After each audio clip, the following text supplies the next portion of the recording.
Quelque part, il y avait en moi la volonté de réhabiliter les entrepreneurs parce que quand j'étais petite, les entrepreneurs en France étaient plutôt mal considérés. C'est-à-dire qu'on disait oui, ils exploitent les ouvriers, enfin, etc. C'était des grands méchants en fait. Et dans ma famille, il y avait pas trop de grands méchants. Donc je me disais, il y a quelque chose qui va pas là. Il faut faire quelque chose, ce qu'on appelle l'investissement des business angels, le smart money, donc l'argent plus l'intelligence entre guillemets. Mais je ne voulais pas que ça reste vraiment, oui, les femmes parlent aux femmes, parce que je voyais pas trop l'intérêt en fait, très franchement. Je n'ai pas voulu créer un réseau de femmes pour les femmes, mais de femmes pour les entrepreneurs et entrepreneuses. Très souvent, ces entreprises finissent par être rachetées au bout de 5, 6 ans, 7 ans. Et c'est bien parce qu'un business angel, quand il rentre au capital, il veut aussi pouvoir en sortir. Et il y a tellement d'entrepreneurs qui imaginent qu'il faut absolument lever des fonds. Et non, pas du tout.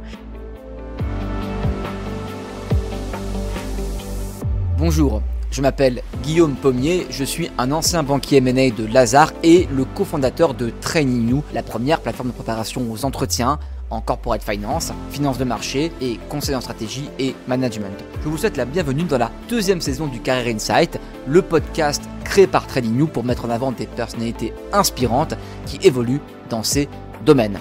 Si vous cherchez un stage ou un CDI, ou si vous êtes simplement curieux d'en savoir plus sur ces métiers, le podcast est fait pour vous. Je vous souhaite une bonne écoute et un bon visionnage. Bonjour Béatrice Geoffrineau. Bonjour Guillaume Pommier. Je suis ravi de vous accueillir ici au village ByCA, l'accélérateur de start-up du crédit agricole dans lequel nous sommes aussi incubés avec Training You depuis plusieurs années. Béatrice Geoffrineau, vous êtes à la fois fondatrice de Femmes Business Angels et fondatrice de Business et Gouvernance. Donc d'un côté, un réseau de Business Angels et de l'autre, une société de conseil en levée de fonds. On va y revenir. Merci beaucoup d'avoir accepté notre invitation pour partager votre expérience dans le Career Insight, le podcast lancé par Training You. La première question du podcast est toujours très générale. Pouvez-vous revenir sur les grandes étapes de votre parcours ? Alors, déjà, il est pas linéaire. Donc, je vais tâcher de pas être trop long, mais il est pas du tout droit, clair et net, parce que en fait, beaucoup de choses m'intéressaient. Donc, j'ai tâté un petit peu pas de tout, mais de beaucoup de choses. Donc, j'ai fait des études qui, a priori, me menaient pas du tout là où je suis, ce dont vous avez parlé. J'ai fait des études de linguistique, de langues étrangères, de russe et de chinois, entre autres, et j'ai vécu dans ces pays-là. Et puis, un peu plus tard, j'ai fait un DEA à Sciences Po, justement axé sur l'Europe de l'Est, les pays communistes. À l'époque, c'était encore très fermé, donc c'était un sujet intéressant. Et c'était passionnant, mais ça nourrissait pas vraiment. Donc, je me suis dit qu'il fallait que je passe à des études un petit peu plus concrètes. Donc, j'ai fini par faire le MBA d'HEC un peu plus tard. Pendant toutes ces années, en fait, j'ai aussi vécu à l'étranger, ce qui est très important finalement dans la formation. Maintenant, ça paraît évident, mais à l'époque dont je parle, ça fait quelques décennies, c'était beaucoup moins dans l'air du temps et il fallait vraiment le vouloir pour aller vivre 1 an ou 2 à l'étranger, soit pour y travailler, soit pour des études. Et donc j'ai pu observer un petit peu la France. Ça, c'est important parce que c'est en fait au cours d'une mission en Russie que j'ai commencé à penser au capital risque, c'est-à-dire au soutien financier aux entrepreneurs. Voilà, donc ça c'est pour la partie formation. Ensuite, dans quoi j'ai travaillé, donc au départ dans des sujets très différents, que ce soit l'import-export, l'organisation de salons, dans le commerce international, le trading. Et puis après le MBA d'HEC, là j'ai en fait découvert le conseil, le monde du conseil et aussi vraiment le monde du capital risque. Donc, j'ai travaillé dans des cabinets de conseil. Si vous voulez plus de détails, je vous en donne. Mais en gros, c'est ça le parcours. Vous l'avez mentionné, vous avez connu des environnements très différents au début de votre carrière. Pouvez-vous nous citer quelques exemples, sans être exhaustive nécessairement, et nous dire ce que vous ont apporté ces expériences ?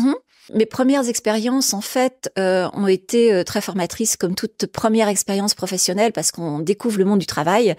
C'est tout à fait différent du milieu étudiant, donc on se retrouve avec des gens qu'on connaît pas, qu'on ne connaissait pas, auxquels il faut s'habituer. Donc ça, c'est déjà important, être intégré dans une équipe, travailler en équipe, et puis travailler sur des sujets qu'on n'avait pas forcément abordés non plus pendant ces études. Moi, j'ai donc fait une formation en commerce international et je suis arrivée, enfin j'ai postulé chez Nina Ricci Parfum. Donc c'était une expérience extraordinaire parce que c'était un peu le monde du rêve, dont on rêve effectivement quand on voit un flacon de parfum qui sont très très bons. Et quand on se trouve tout d'un coup dans l'entreprise qui crée ce parfum, c'est vraiment un monde à part et un monde, encore une fois, de rêve, je trouve. Donc j'ai travaillé à l'export dans cette entreprise. J'ai rencontré des profils très variés parce que qui dit export dit justement relations à l'international. Donc moi je travaillais sur la zone Asie-Pacifique entre autres. Donc un milieu anglo-saxon. J'ai appris à travailler, donc comme je disais, en équipe avec des gens que je ne connaissais pas. J'ai aussi fait d'ailleurs la connaissance de quelqu'un qui est devenu une très bonne amie, avec qui je suis toujours amie de nombreuses décennies plus tard. Et qu'est-ce que cela m'a apporté? Non, je vous dis, c'est la diversité des profils auxquels on est confronté. On vient d'horizons différents, mais on travaille sur un même objectif. Donc c'est enthousiasmant, je dirais. Et formateur au sens large. Ensuite, j'ai travaillé dans des environnements différents. Par exemple, j'étais commissaire adjoint d'une exposition, enfin d'un salon informatique en Russie. Donc voilà, je revenais en Russie, voilà.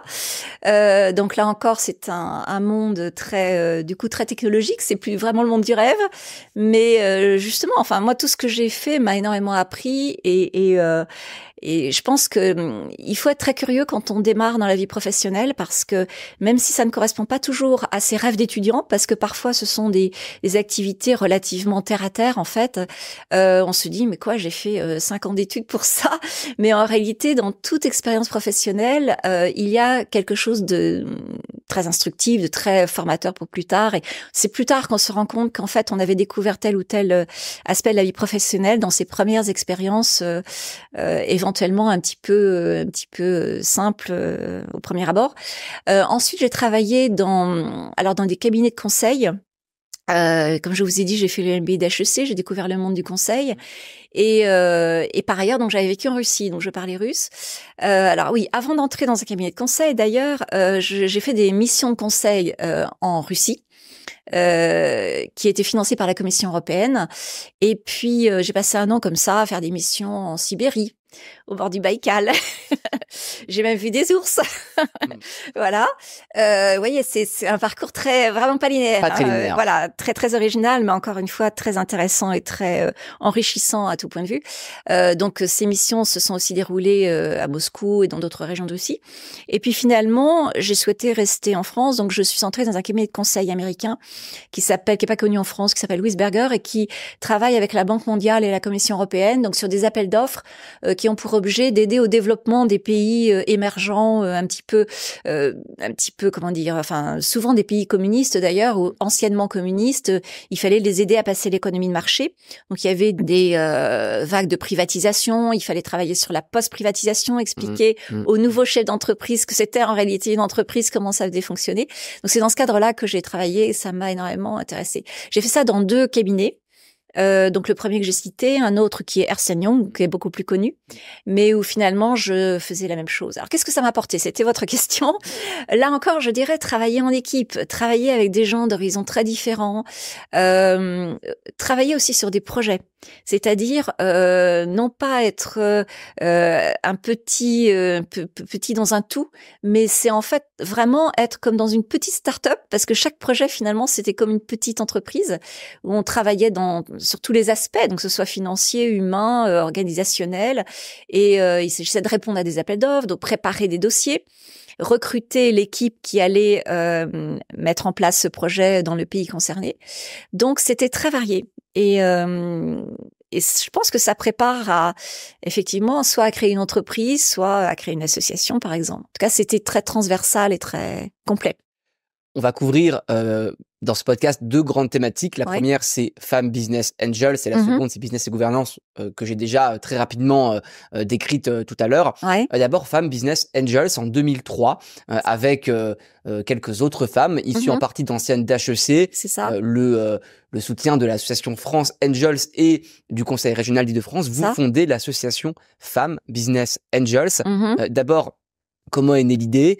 Ensuite, quel était l'objectif initial? Enfin, pouvez-vous nous raconter l'histoire de ce lancement? Alors l'idée, en fait, vous savez, c'est comme souvent, l'idée intervient au bout de 10-15 ans d'observation à gauche, à droite, de différentes choses, de différentes situations, de certaines lacunes.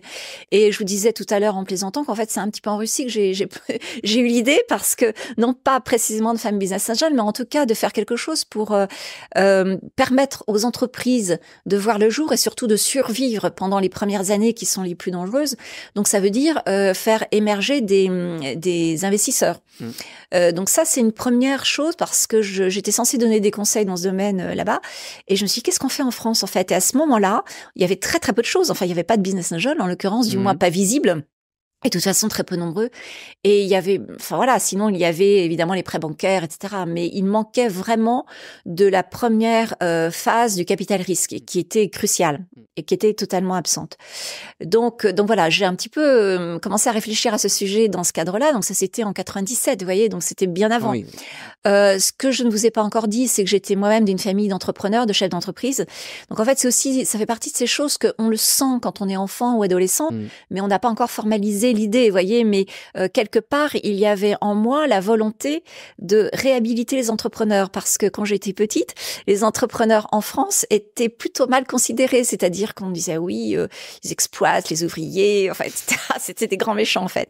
Et dans ma famille, il y avait pas trop de grands méchants. Donc je me disais, il y a quelque chose qui va pas là. Il faut faire quelque chose pour montrer à quel point ils sont importants dans la vie d'un pays, qu'ils créent des emplois, ils créent des richesses, ils font vivre des familles et ils prennent tous les risques en fin de compte.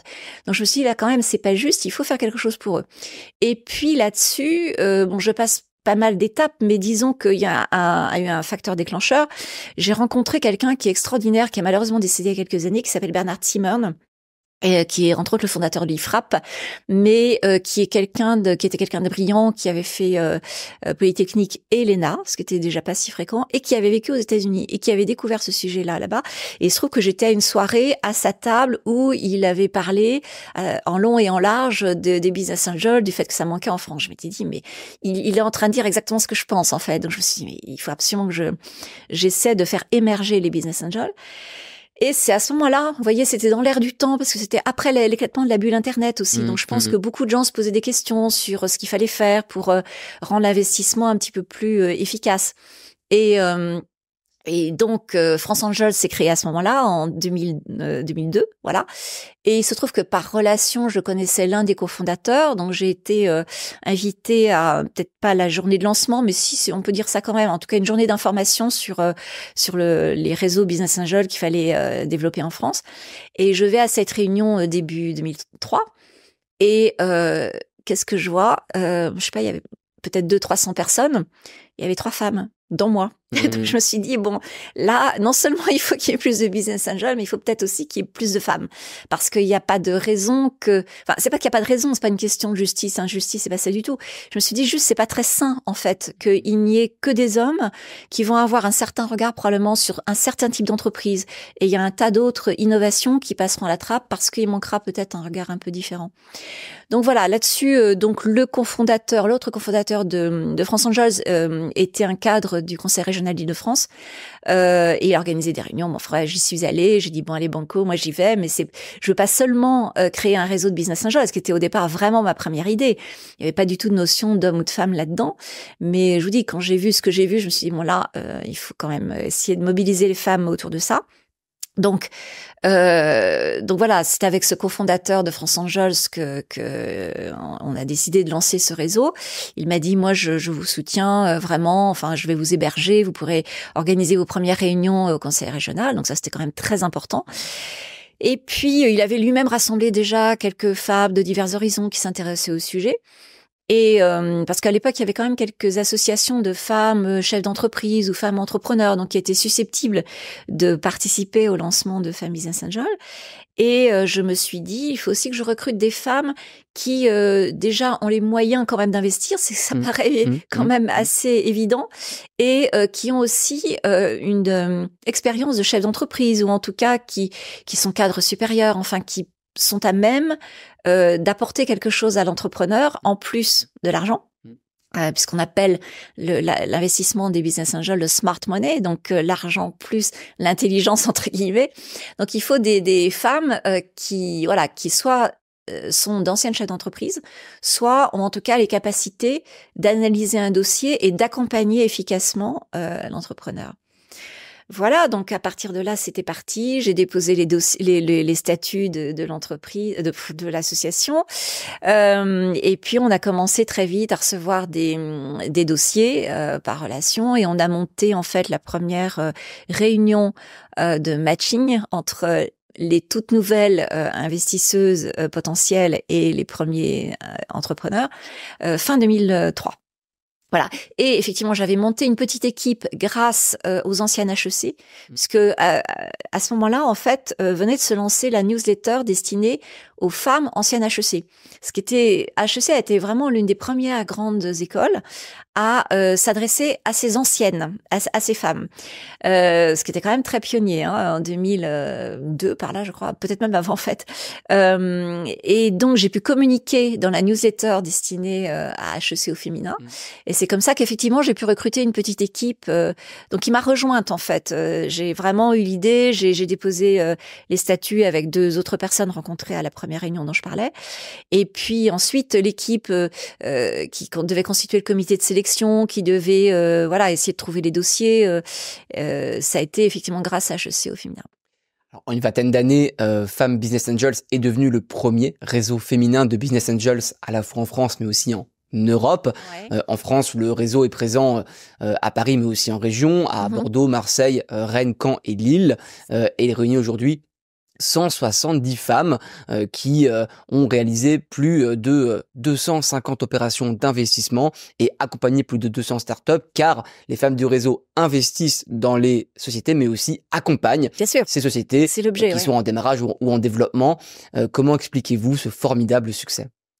En fait, on a répondu à une demande, je crois, une demande qui n'était pas forcément formulée. Vous savez, les premières années, j'ai passé l'essentiel de mon temps à évangéliser autant que j'ai pu sur le concept Business Angel déjà. Et en m'adressant aux femmes, en leur disant, mais vous aussi, vous pouvez l'être. C'est-à-dire, j'ai passé beaucoup de temps à essayer de démystifier la notion de business angel. C'était beaucoup moins connu à l'époque. C'était vraiment le tout début.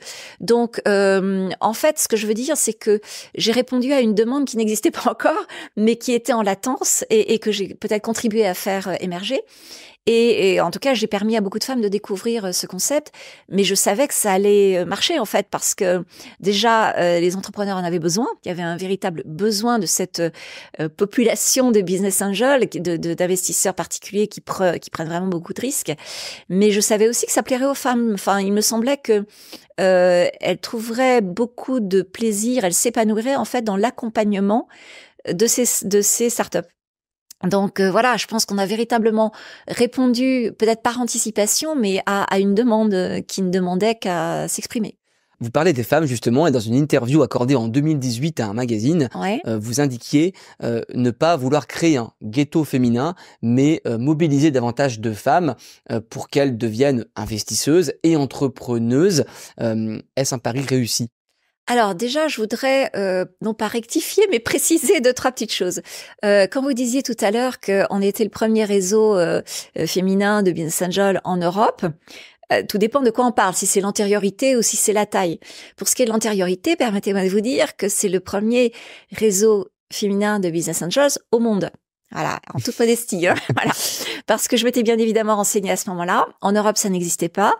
Déjà, il y avait très peu de femmes, de business angels d'une façon générale. Et en fait, aux États-Unis, qui étaient vraiment les pionniers dans le domaine, il y avait déjà des femmes qui se rassemblaient, mais en fonds, si vous voulez. C'était des fonds féminins. C'était pas des réseaux où chacune décidait individuellement d'investir ou pas. Donc, le réseau à proprement parler, constitué d'investisseuses individuelles, n'existait pas. Et donc, Femmes Business Angel a été le premier. Alors, le ghetto. Alors, d'emblée, j'ai voulu effectivement que ce ne soit pas uniquement les femmes parlent aux femmes, parce que moi, ce qui me paraissait assez important, c'était d'apporter un nouveau regard, un regard différent, un regard complémentaire de celui de la majorité des business angels qui étaient donc des hommes. Et je me disais, les femmes ont une expérience de vie différente, donc il faut pour beaucoup en tout cas très différente, ne serait-ce que physiologiquement, et l'expérience de vie, le parcours de vie est différent. Et je parle pas seulement des mères de famille, je parle des femmes en général, parce qu'on a un peu tendance à considérer que les femmes c'est des mères de famille. Il y a aussi des femmes qui sont pas mères de famille, qui sont des femmes quand même, et qui ont une expérience de vie différente de celle des hommes en général. Donc déjà, moi je voulais enrichir le regard sur les startups, permettre à des startups qui ne soient pas exclusivement technologiques, parce qu'à l'époque c'était quand même très axé technologie.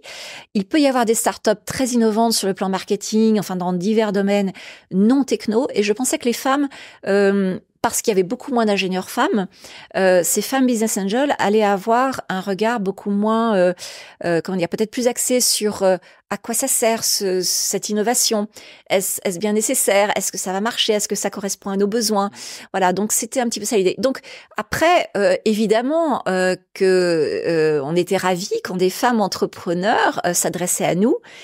Et d'ailleurs évidemment elles s'adressaient beaucoup plus à nous qu'à des réseaux dits mixtes où il y avait au maximum une femme. Mais je ne voulais pas que ça reste vraiment, oui, les femmes parlent aux femmes, parce que je voyais pas trop l'intérêt, en fait, très franchement. Et surtout à l'époque, il y avait quand même très peu de femmes entrepreneuses qui avaient un projet à très fort potentiel, c'est-à-dire qui rendaient l'apport Business Angel vraiment légitime. Et il suffit pas de créer une entreprise, encore faut-il qu'elle ait vocation vraiment à grandir très vite et donc avoir besoin de capital risque très tôt. Quelle est la plus grande difficulté que vous avez connue pour structurer ce réseau ? Alors, je vous disais tout à l'heure qu'effectivement, c'était un peu une autre époque. Donc, il a fallu déjà beaucoup évangéliser, vraiment, expliquer ce que c'était un business angel, ce que ça n'était pas, expliquer aux femmes aussi ce qu'elles pouvaient apporter, leur donner aussi confiance. Donc, tout ça voulait dire faire tomber des barrières psychologiques, et ça a pris du temps.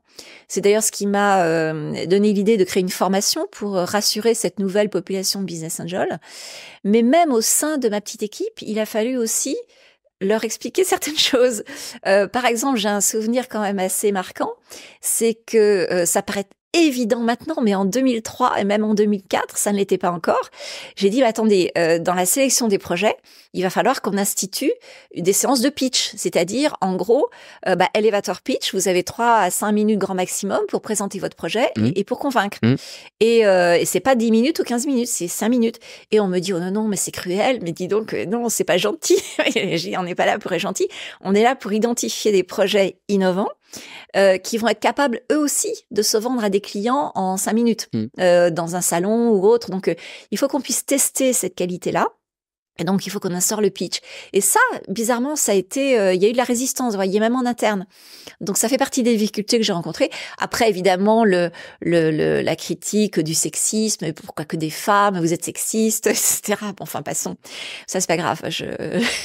Mais ça fait partie des objections auxquelles il faut répondre régulièrement.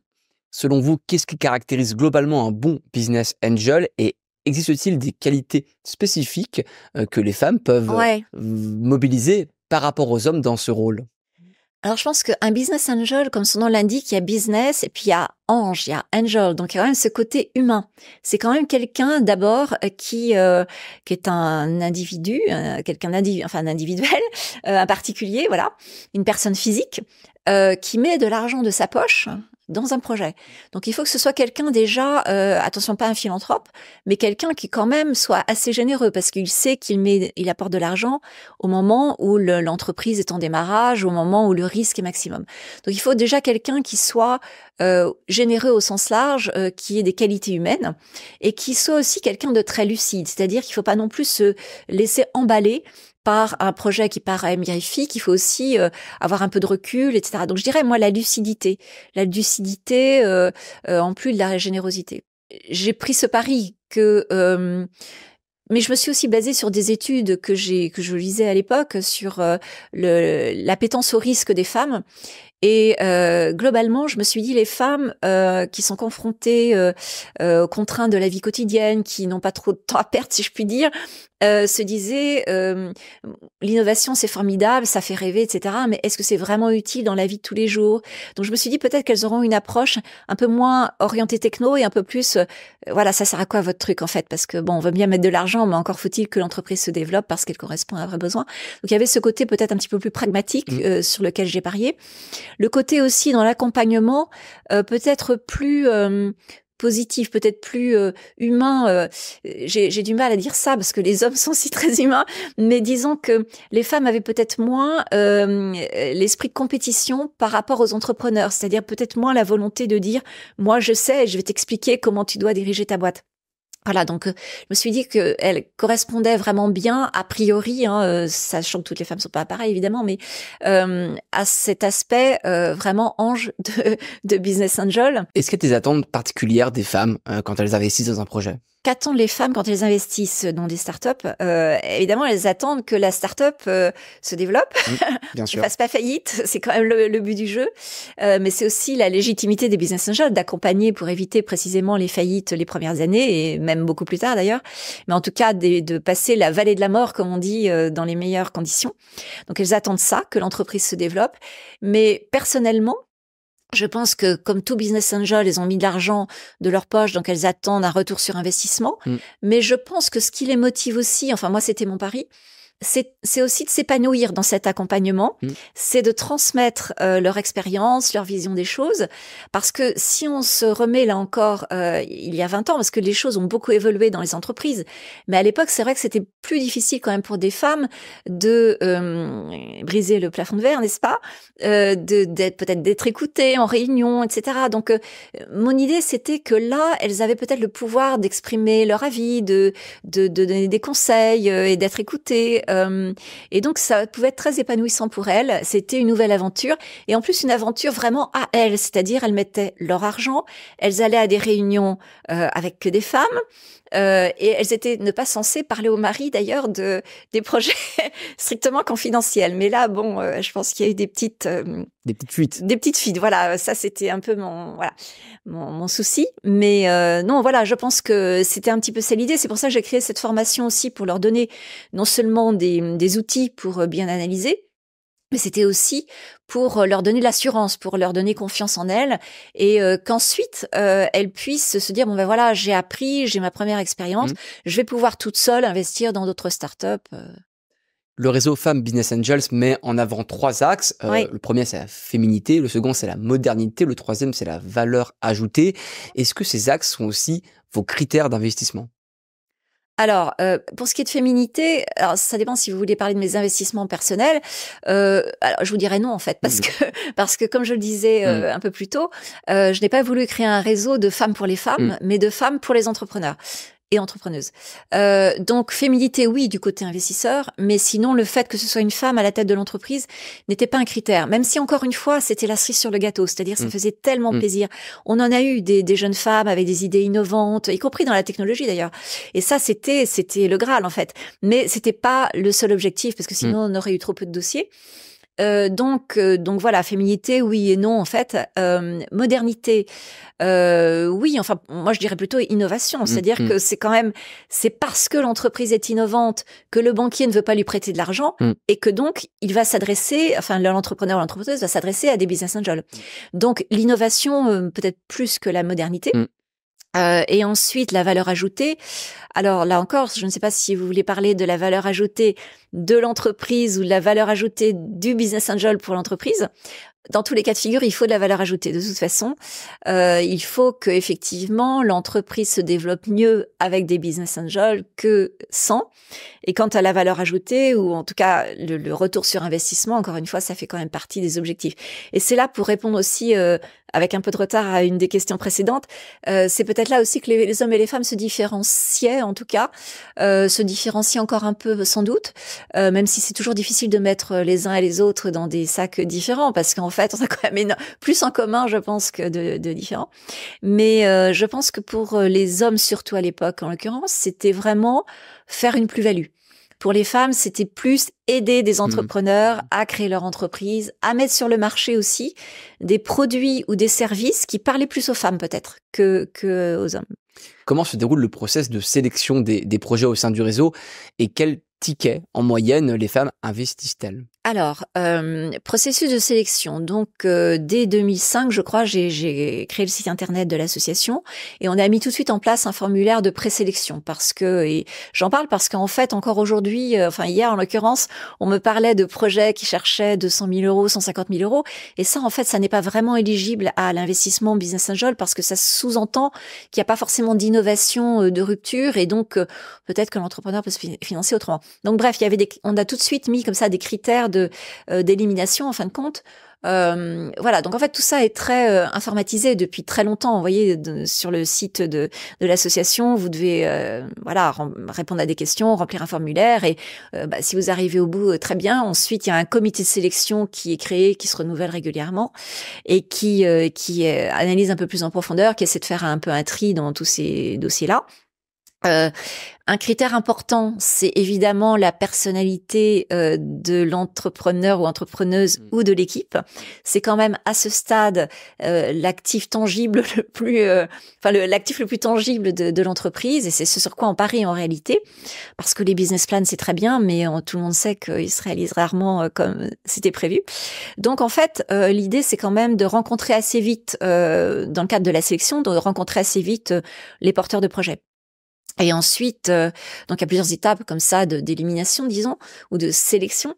Et puis il y a une séance plénière où les membres de l'association sont présentes et les entrepreneurs se succèdent, 4 ou 5, et présentent leur projet dans une durée impartie avec présentation vraiment du projet et puis questions-réponses par la suite. Et puis un petit cocktail, c'est très important le cocktail après, parce que ça permet justement de débriefer, là encore, d'entrer un petit peu mieux dans la compréhension ou la perception de la personnalité de l'équipe, voir s'ils sont vraiment complémentaires, voir si la posture qu'ils avaient dans la présentation se retrouve dans un cadre un petit peu plus informel. Voilà, donc il y a évidemment plusieurs étapes. Ensuite, il y a aussi la due diligence qui permet là encore d'écrémer, le mot est pas très joli, mais tout de même d'arriver à des décisions d'investissement. Vous parliez des montants de 150 000 euros, 200 000 euros qui étaient assez faibles pour financer des innovations de rupture. Tout à fait. Du coup, vous interveniez, on comprend, sur des montants plus élevés. C'est ça. À partir de 500 000 à peu près, disons que non, il y a 20 ans, c'était peut-être 350, 400 000 euros.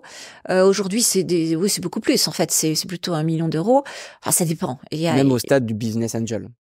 Oui, alors attention, plusieurs choses. C'est-à-dire, vous me posez d'ailleurs la question du ticket investi par les business angels, donc les femmes business angels.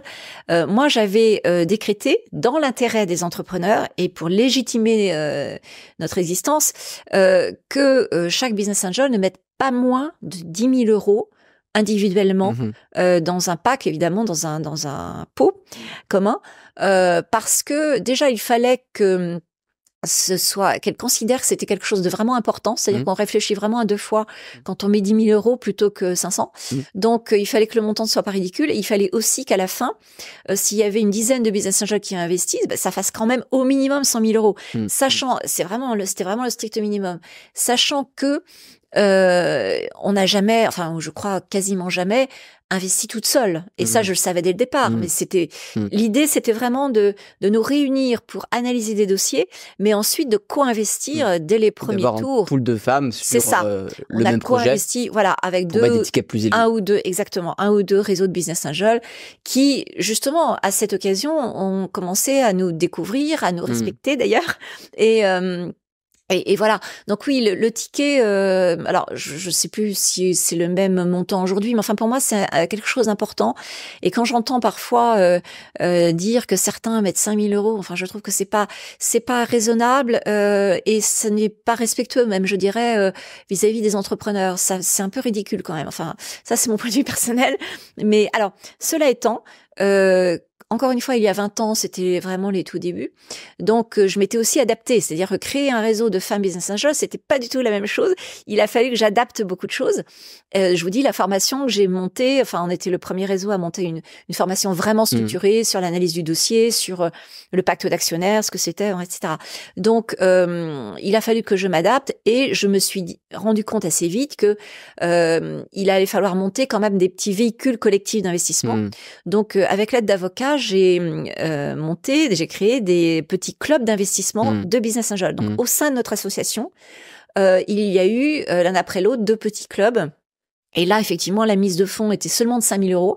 Mais c'était vraiment dans l'optique d'apprendre, dans l'optique de mettre un doigt de pied dans la piscine et pour ensuite se lancer seul. Voilà. Une fois l'argent investi, comment les femmes accompagnaient-elles les sociétés? Alors oui, c'est bien que vous parliez des femmes et non pas du réseau, parce qu'en fait le réseau n'a pas vocation en tant que tel à accompagner les investissements qui ont été décidés par les membres individuellement.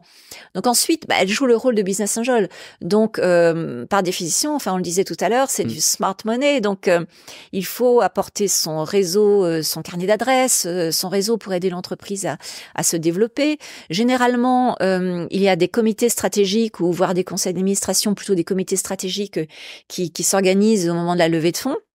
Et donc, moi, j'ai toujours encouragé les femmes investisseuses à en faire partie, parce que je fais une petite digression, mais qui est importante. C'est que parmi les nombreuses raisons qui ont fait que j'ai voulu créer ce réseau de femmes business angels, c'est que j'estimais aussi que c'était un moyen pour les femmes de siéger dans un premier conseil d'administration au comité stratégique. À l'époque, on n'en parlait pas. Hein. C'est beaucoup plus tard qu'on s'est rendu compte qu'il fallait peut-être que les femmes siègent aussi dans ce genre de conseil. Et en fait, commencer même par une start-up avec 4-5 personnes, c'était déjà un début quand même. Donc voilà, dans le cadre de ces comités stratégiques, on donne notre avis régulièrement sur l'évolution de la société, sur les cibles à approcher, sur le business model, est-ce qu'il serait pas temps peut-être de le revoir, enfin, etc. Donc voilà, c'est dans ce sens que les femmes accompagnent, enfin les femmes, les business angels en général, et les femmes comme les autres. Ça veut dire que par exemple, il faut être disponible le cas échéant un samedi soir, parce que l'entrepreneur peut avoir un gros blues et se dire mais là il faut que je parle à quelqu'un, il faut que je parle à mon business angel et voilà, et c'est à ça qu'on sert. Pouvez-vous présenter quelques sociétés qui ont bénéficié de l'investissement et ou de l'accompagnement de femmes business angels? Alors, oui, il y a eu plusieurs sociétés. Alors, je crois qu'il y en a eu 250, comme vous dites, donc j'ai pas appris la liste par cœur, je suis désolée. Je crois qu'on la trouve in extenso sur le site de Femmes Business Angel. Mais il y a eu, par exemple, une entreprise qui est rentrée en bourse quand même, qui s'appelle Lucibel, qui est spécialisée dans l'éclairage LED. Et qui se développe vraiment très très bien, enfin qui est vraiment une pépite d'innovation. Il y a eu aussi au tout début une entreprise qui s'appelait, parce qu'en fait je dis tout de suite que je n'ai peut-être pas des noms très marquants à vous donner, parce que très souvent ces entreprises finissent par être rachetées au bout de 5, 6 ans, 7 ans. Et c'est bien parce qu'un business angel, quand il rentre au capital, il veut aussi pouvoir en sortir. Bien sûr. Donc c'est souvent comme ça que ça se termine, et c'est la meilleure option finalement. Enfin non, la meilleure option, c'est que l'entreprise se développe, grossisse, etc. Mais le fait d'être racheté par une autre, c'est aussi une bonne option. Et donc c'est pour dire que pendant la période où elle grandit avant d'être rachetée, elle n'est pas forcément connue, elle est un petit peu sous les radars, donc les noms ne parlent pas forcément. Donc ceci pour dire que moi j'avais par exemple investi dans une entreprise qui s'appelait Isidor et qui a été rachetée par la suite par un groupe suédois qui s'appelle Doro, qui existe toujours. Et à l'origine, il s'agissait d'adapter les ordinateurs aux seniors, c'est-à-dire encore une fois c'était il y a plus de 20 ans, hein, donc pour les seniors de l'époque, un ordinateur c'était très compliqué, ça l'est encore.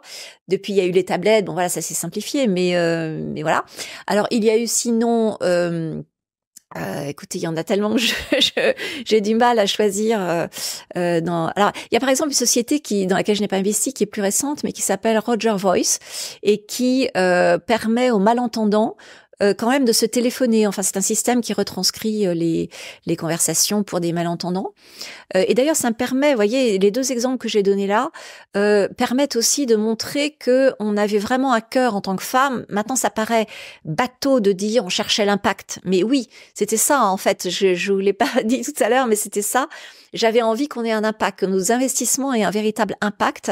Et voilà, vous voyez, adapter les ordinateurs à l'usage des seniors, aider des malentendants. Mais il fallait aussi évidemment que les entreprises gagnent de l'argent. Et vous parliez de certains exits. On a parlé du risque qui était évidemment très élevé, qu'on investit très tôt dans une société, mais l'espérance de gain est aussi assez élevée. En général, le le retour moyen, le multiple moyen qu'on faisait, c'était combien? Alors là, vous posez une colle parce que je n'ai pas, j'avoue, les statistiques. J'ai suivi pendant très longtemps, mais si vous voulez, déjà une bonne nouvelle, c'est que personnellement, je n'ai pas perdu d'argent au total. Voilà, j'en ai perdu dans 2, j'en ai gagné dans d'autres. Donc au total, je n'ai pas perdu d'argent et déjà ça, c'est très bien. Parce que pour tout vous dire, il m'amusait beaucoup. L'un des cofondateurs de France Angels racontait à qui voulait l'entendre, alors qu'il était censé encourager les gens à créer des réseaux de business angels. Il disait « Oh ben moi, j'ai dû perdre de l'argent dans 40 entreprises. » Je dis « Ouais, c'est peut-être pas le message à faire passer. » Pour recruter, c'est pas forcément le meilleur argument. Ça. Mais en réalité, bon, il avait raison quand même de mettre l'accent sur le risque. Mais de toute façon, il a quand même gagné de l'argent au total. Et alors voilà, vous dire qu'on fait x2, x3 en moyenne, je sais pas si on peut dire ça. Il y a des cas, on va faire x3, x4, effectivement. Il y a des investissements qui ont apporté beaucoup plus, mais à côté de ça, vous avez aussi une bonne moitié qui malheureusement meurt de sa belle mort malgré tous nos efforts. Soit c'est trop tôt sur le marché, soit il y a un concurrent qui a été sous-estimé. Enfin bref.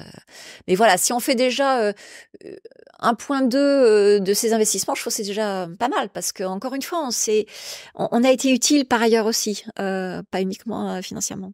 Il y a des femmes qui nous écoutent aujourd'hui. Quels sont les critères pour devenir membre de Femmes Business Angels? Alors déjà, je dirais qu'il faut bien comprendre ce que c'est qu'un business angel.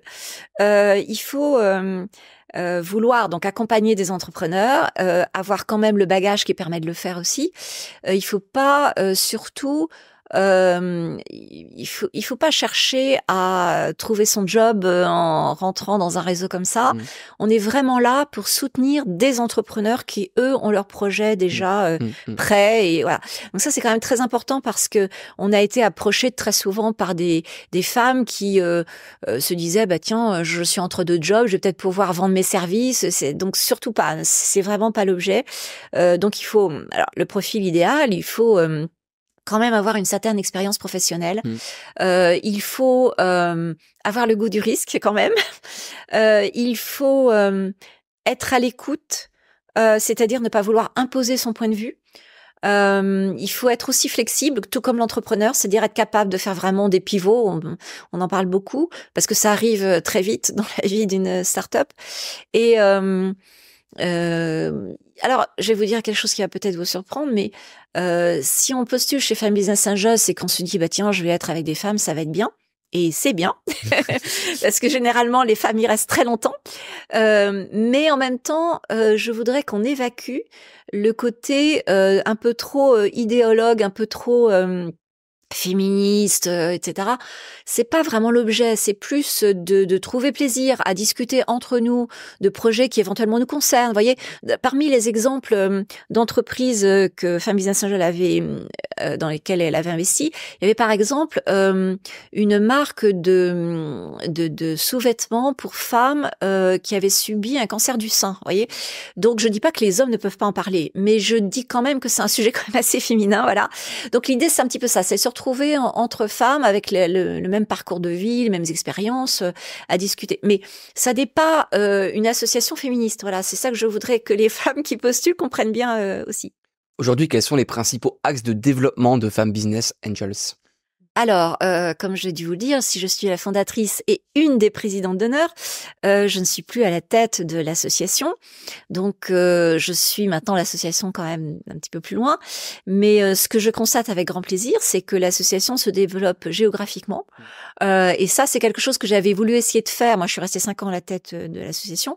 J'avais commencé à essayer d'ouvrir une antenne, mais c'était encore trop tôt. Et ça fait vraiment plaisir de voir que l'association sème bien en province et en région, pardon. Et donc j'espère que ça va continuer parce que c'est capital en fait. Un business angel, d'ailleurs les Américains le disaient, doit se trouver à 1 heure de route de l'entreprise. Donc c'est vraiment très important ce capital de proximité. Donc voilà, je pense qu'un des axes de développement c'est ça et c'est vraiment très bien. Après, je pense que l'un des objectifs qui est le même dans tous les réseaux de business angels, c'est d'améliorer sans cesse ces retours sur investissement. C'est-à-dire qu'il n'y ait que des réussites. Bon, on peut rêver, mais je pense que ça fait partie des objectifs des réseaux.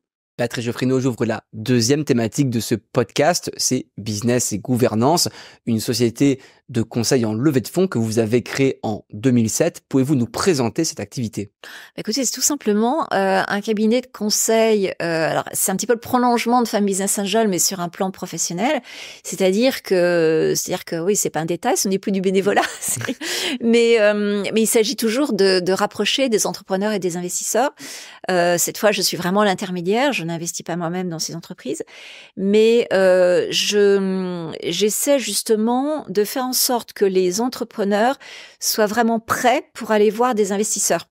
Parce que beaucoup imaginent qu'ils le sont. En réalité, non, ils le sont pas du tout. Il faut... alors, certains le sont vraiment, hein, grâce aux incubateurs, etc. Bon, mais il y a aussi beaucoup de... Parce que l'entrepreneuriat est devenu très à la mode. Donc, tout le monde veut créer sa start-up, etc. Donc, c'est parfait, c'est très bien. Il en faut beaucoup. Mais tout le monde n'est vraiment pas prêt.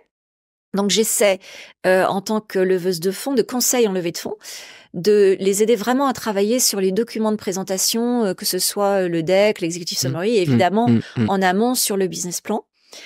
Et puis ensuite, il s'agit d'approcher les investisseurs. Et là, je travaille plus avec des fonds d'investissement qu'avec des business angels. Quelles sont les principales étapes d'une levée de fonds? Alors, les principales étapes d'une levée de fonds, voilà, le commencement, c'est vraiment ça, travailler sur les documents.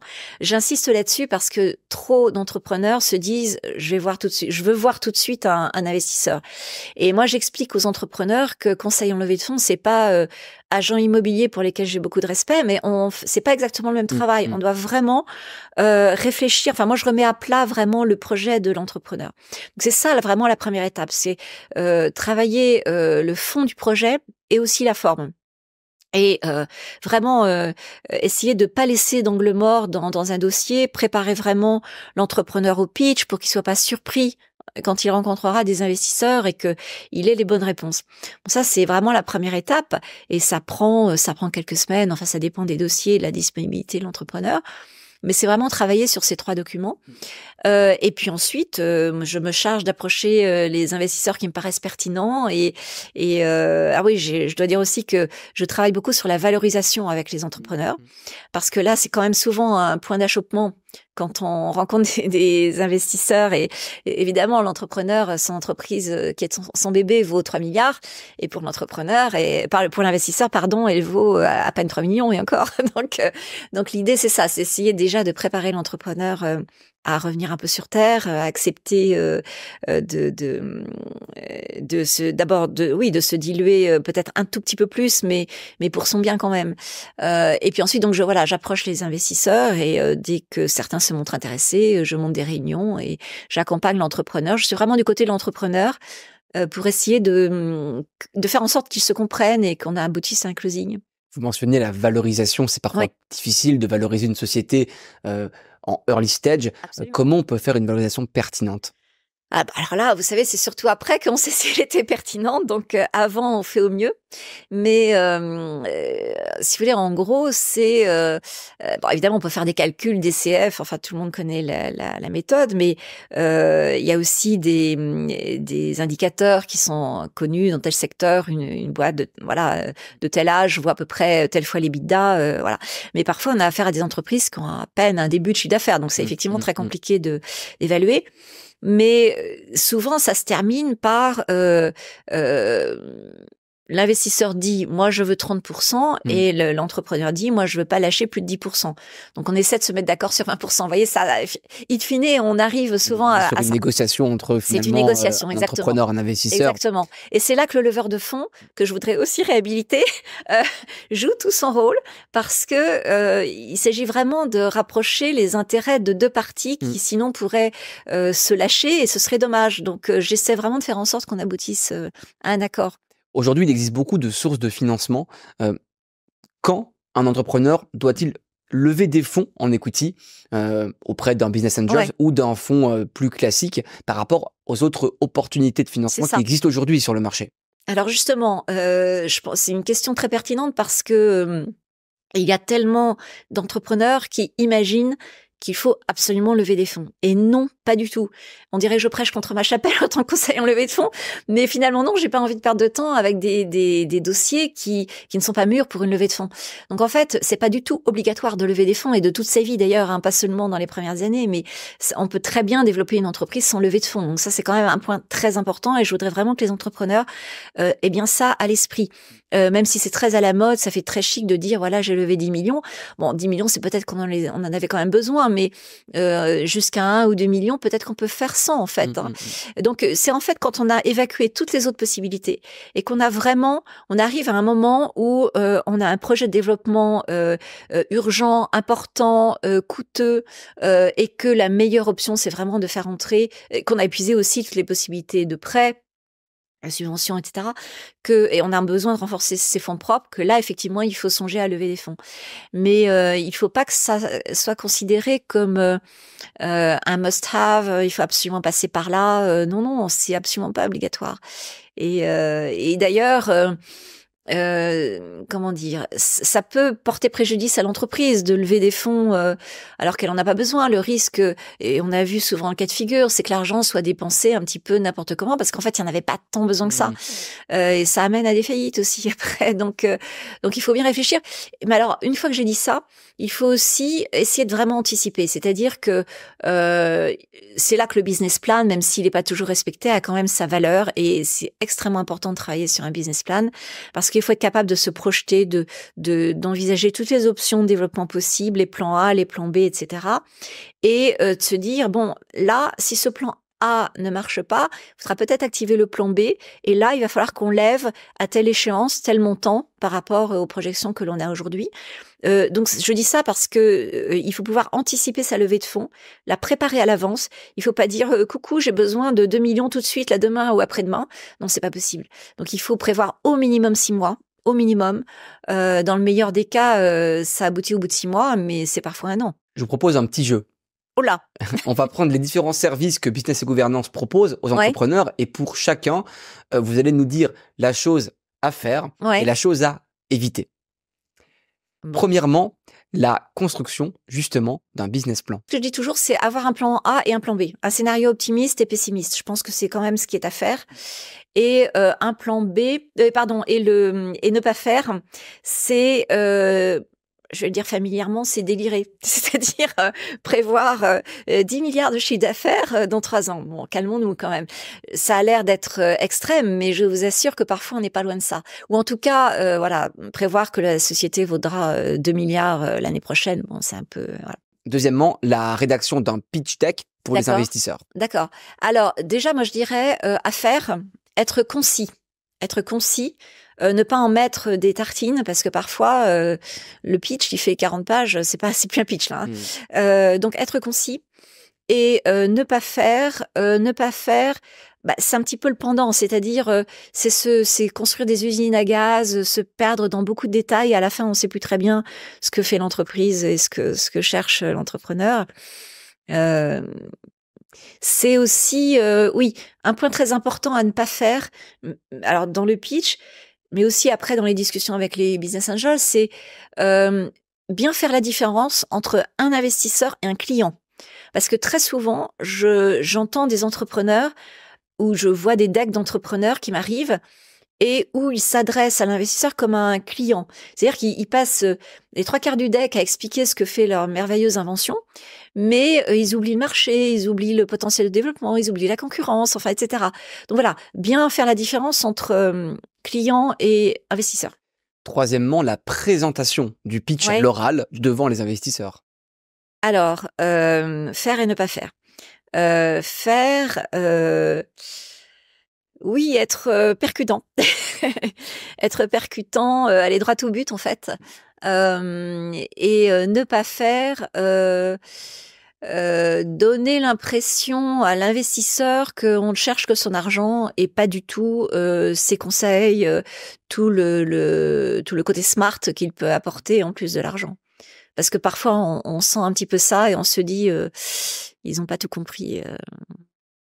Quatrièmement, la négociation d'une valorisation ou des conditions financières du deal et de la gouvernance.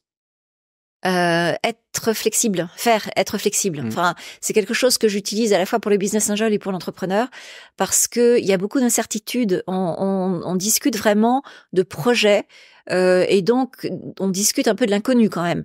Donc il faut être vraiment flexible, y compris dans la valorisation. Il faut se dire que il vaut mieux garder une petite part du gâteau, mais d'un gros gâteau, plutôt que se garder un maximum d'un gâteau qui va peut-être moins croître. Donc, il faut accepter du côté entrepreneur de lâcher peut-être un tout petit peu plus de part au capital, de part de son capital. Parce que son capital, son entreprise et son capital va être énormément valorisé par l'entrée des investisseurs. Et donc ne pas faire, c'est un peu le pendant, c'est-à-dire se braquer, se dire non mais vous avez rien compris, ma boîte vaut 3 milliards, vous le regretterez. Enfin voilà, ça c'est des choses qu'on entend on entend ou on devine parfois. Ouais. Pouvez-vous nous raconter une expérience particulièrement marquante depuis que vous avez lancé Business et Gouvernance il y a maintenant plus de 15 ans? Alors, en fait, j'en ai deux qui me viennent à l'esprit. C'est-à-dire, contrairement à toutes les autres, j'ai une opération qui s'est faite en quasiment 3 semaines. Et c'était une petite biotech. J'ai trouvé tout de suite les bons investisseurs. Bon, ça, c'est unique. Hein, ne croyez pas que ça arrive tous les jours. J'aimerais bien, mais voilà, ça, c'était marquant.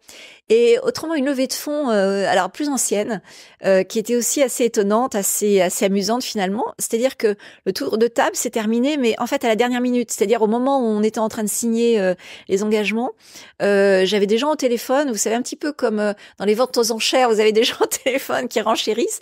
Et là aussi, j'avais des investisseurs qui ont rajouté au total près de 100 000, quoi. Donc c'était assez étonnant. Quelques questions sur votre vision des business angels aujourd'hui en France. Quelle est, à votre avis, leur contribution dans l'écosystème entrepreneurial français? Alors, je dirais qu'il est très positif à divers niveaux. Déjà parce que, par définition, ils ont évité à beaucoup d'entreprises de se fourvoyer, de faire faillite, etc. Donc ça, c'est quand même extrêmement vertueux. Et par ailleurs, je pense que leur existence a démystifié un petit peu le côté l'investisseur, c'est un méchant qui veut vous prendre toute votre entreprise. Parce que un détail que j'ai oublié, qui est quand même très très important, c'est que les business angels et les fonds d'investissement auxquels je m'adresse investissent en minoritaire. Donc, ça a revalorisé l'investissement par le biais justement de cette approche d'investisseurs minoritaires, donc ils ne cherchent pas à prendre le contrôle d'une entreprise. Donc, je pense que ça a modifié un petit peu la culture en France de l'investissement, tout simplement dans le domaine de l'investissement, dans le domaine financier en général. Et puis, ça entretient justement, je pense, cet intérêt pour l'entreprise, ça suscite probablement des vocations. Donc, je pense que c'est vraiment très vertueux. Cet écosystème français, il a beaucoup évolué ces dernières années. On a même parlé depuis 2017 de la Startup Nation. Qu'est-ce qu'il faut absolument préserver? Qu'est-ce qui est bien en France aujourd'hui? Alors, je pense que ce qui est bien, c'est toutes les structures qui ont été mises en place, justement, les incubateurs, enfin toutes ces organisations autour de l'entrepreneuriat, toutes les formations d'ailleurs aussi autour des startups, de la création d'entreprises, de la levée de fonds, etc. Je pense qu'il y a vraiment, on s'est vraiment enrichi de toutes ces expériences, de toutes ces informations, et ça a créé vraiment une autre culture en France, je trouve. Donc ça, il faut garder toutes ces structures-là. Alors après, elles sont peut-être pas toujours 100% efficace, mais en tout cas, encore une fois, ça a changé un petit peu l'état d'esprit, la vision de l'entrepreneuriat, et ça, c'est vraiment très, très important. Ensuite, qu'est-ce qu'il faut garder? Je pense que, par exemple, pour les investisseurs, c'est bien, alors avec l'extrême dont je vais parler ensuite qui me dérange un peu, mais le fait qu'on puisse déduire une partie de son investissement de ses impôts, enfin le système de déduction fiscale, je pense que ça a aidé beaucoup de gens à se lancer dans l'investissement business angel, et ça, il faut vraiment le garder. Ensuite, le pendant, c'est qu'il faudrait peut-être que, je ne sais pas, les réseaux peut-être de business angel sont un petit peu plus stricts là-dessus et peut-être sélectionnent un peu plus durement, j'allais dire, les membres, parce que ce que j'ai observé aussi, c'est que depuis quelques années, il y a beaucoup d'investisseurs qui sont en fait des gens qui viennent défiscaliser et qui n'ont pas vraiment le goût du risque et la compréhension de ce que c'est qu'être business angel. Donc ça, c'est un petit peu le retour de balancier. Mais globalement, quand même, il y a la BPI. Enfin bon, il y a eu énormément d'initiatives qui ont été mises en place et qui sont très vertueuses. Alors, vous avez commencé à l'aborder, mais à l'inverse, qu'est-ce qu'il faudrait améliorer aujourd'hui en France? Qu'est-ce qu'il faudrait améliorer? Je vous dis peut-être revoir quand même un petit peu la notion de business angel, parce que autant elle s'est disséminée dans la population, autant son sens premier c'est peut-être un petit peu dilué et on a perdu un petit peu de vue le fait que il s'agit quand même de mettre de l'argent personnel et donc de prendre un risque pour accompagner un entrepreneur ou une entrepreneuse qui lui aussi ou elle aussi prend un risque. Donc la notion de risque est quand même très importante et je pense qu'il faut pas perdre ça de vue. Voilà, et peut-être développer les formations dans ce domaine d'ailleurs. Enfin, moi, je suis beaucoup intervenue aussi à HEC Startup ou dans d'autres cadres là-dessus, et je pense que ça doit encore être développé.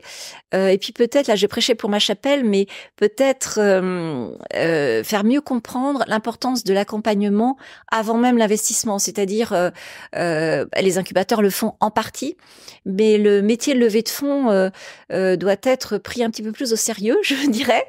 Et j'en parlais d'ailleurs hier justement avec des leveurs de fonds et on a vraiment la même vision là-dessus. On a vraiment le sentiment qu'on apporte beaucoup à des entrepreneurs. Quand on voit le dossier quand il arrive et quand il est prêt à être présenté, il y a quand même un monde. Et l'entrepreneur aussi a fait un long chemin de compréhension de ce qu'on attend de lui, de ce que va faire l'investisseur une fois au capital, etc. Donc ça, je pense qu'il faut pouvoir le développer encore peut-être. Nous arrivons vers la fin de ce podcast, Béatrice Geoffrineau, mais il y a encore le traditionnel quiz du Career Insight. Bon, je rappelle les règles rapidement. Ce sont des questions courtes de mon côté et des réponses courtes de votre côté. La première question, si on doit définir femme business angels en un seul mot, cela serait lequel? Impossible. Impossible n'est pas femme. Non, je dirais complémentarité. La principale qualité d'un business angel? Lucidité. La principale qualité d'un entrepreneur? Flexibilité. La question que vous aimez poser à un entrepreneur pendant son pitch? Alors, en fait, il y a quand même plusieurs questions. On va dire, ça sert à quoi? Mais aussi, comment allons-nous sortir de cet investissement? Quel est l'exit envisagé? La réponse que vous n'aimez pas entendre d'un entrepreneur pendant son pitch? Alors, c'est pas forcément une réponse, c'est parfois quelque chose qui figure dans le pitch, c'est on n'a pas de concurrent. Ça, c'est mortel. Le conseil que vous donneriez à un entrepreneur qui hésite à lever des fonds? Qu'il a peut-être raison d'hésiter, en fait. Comme je l'ai dit tout à l'heure, ça n'est absolument pas obligatoire. Donc, il faut vraiment bien réfléchir, il faut vraiment essayer de voir s'il n'y a pas d'autre option.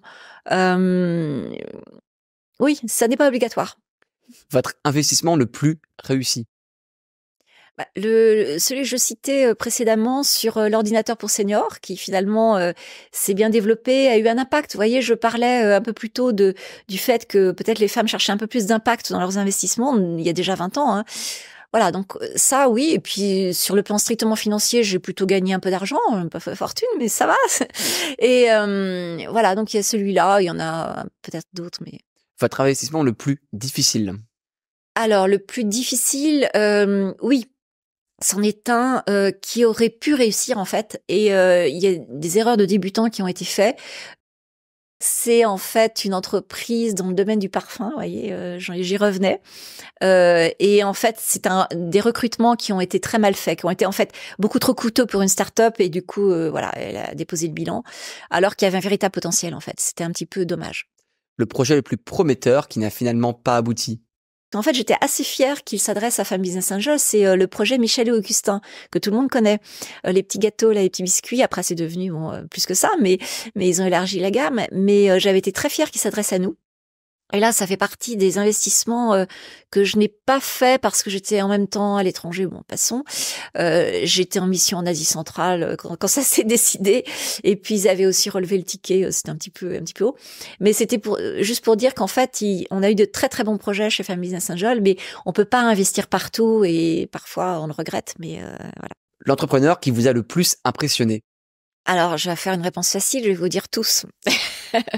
Parce que, enfin, je sais pas si je dois expliquer, mais en fait, oui, parce qu'ils prennent tous des risques. D'abord, ils ont des idées, ils ont des projets, ils ont une vision, ils ont le culot de se lancer. Enfin, je le mets au masculin, c'est neutre, en fait. Il est, elle, évidemment. Hein.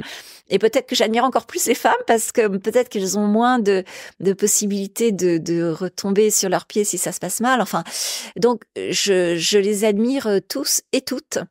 L'anecdote que vous n'avez pas souvent partagée et dont vous aimeriez nous parler aujourd'hui? Oui, alors je sais pas si c'est une anecdote vraiment intéressante, mais c'était une expérience inattendue dans le cadre de Femmes Business Angel. Je vais pas citer l'entreprise, mais un jour, je reçois un dossier avec un nom très, très, très connu, mondialement connu, et qui nous soumettait un projet pour que nous investissions dans son projet. Et j'ai relu plusieurs fois, je me suis dit non mais c'est pas possible, c'est pas cette famille-là quand même qui s'adresse à nous. Donc je ne dirais pas qui c'est une grande famille industrielle. Donc évidemment le projet d'ailleurs était intéressant. En fait c'était pas ce membre de la famille qui avait vraiment le projet, c'était un de ses amis, mais il participait et voilà. Et nous avons été reçus dans les locaux au siège de ce grand groupe international. Et je me disais, mais c'est extraordinaire.